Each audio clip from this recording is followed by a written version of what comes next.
Semakin banyaknya volume sampah di kota Palembang yang mencapai 1.000 ton per hari, ditambah dengan keterbatasan petugas dan sarana prasarana kebersihan, membuat Dinas Kebersihan Lingkungan Hidup dan Kebersihan berencana mengatur jam pembuangan sampah.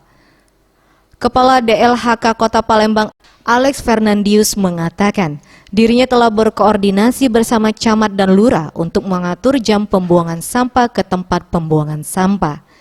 Nantinya dengan diberlakukan jam ini, sampah yang berada di tengah masyarakat dapat dibuang secara bertahap, mengantisipasi penumpukan yang terjadi di TPA Sukawinatan dan Karya Jaya. Itu sudah maksimal, iya. Ya, jadi belum kan sekarang armada kurang. Iya. Idealnya 1.000 ton itu 250 mobil. 250 mobil. Yang ada kan cuma 104.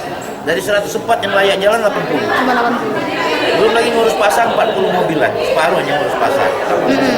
Sisanya Nah, itu 40. dengan 40 mobil itu kan kita perlu pengadaan, tidak cukup. Wajar saja sampah masih ada.